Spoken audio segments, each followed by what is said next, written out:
हिफाजत के लिए गन है। मैं अपनी और अपनी बीवी की हिफाजत करना अच्छी तरह जानता हूं। आप लोग भी मोहतात रहें। फरात,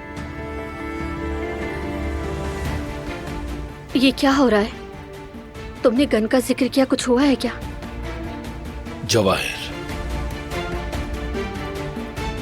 सबूत नहीं थे, इसलिए अदालत ने छोड़ दिया उसे। इतने जराइम के बाद भी अदालत कैसे छोड़ सकती है? पता नहीं, किसी तरह चक्कर चलाकर वो बाहर निकल गया है। अगर उसने हमारा ठिकाना ढूंढ निकाला तो? अगर उसने तुम्हें नुकसान पहुंचाने की कोशिश की तो फरात, हम यहाँ बिल्कुल अकेले हैं, मदद के लिए कोई नहीं है हमारे साथ।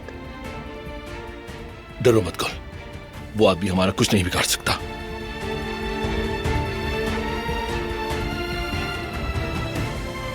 कुछ नहीं होने दूंगा।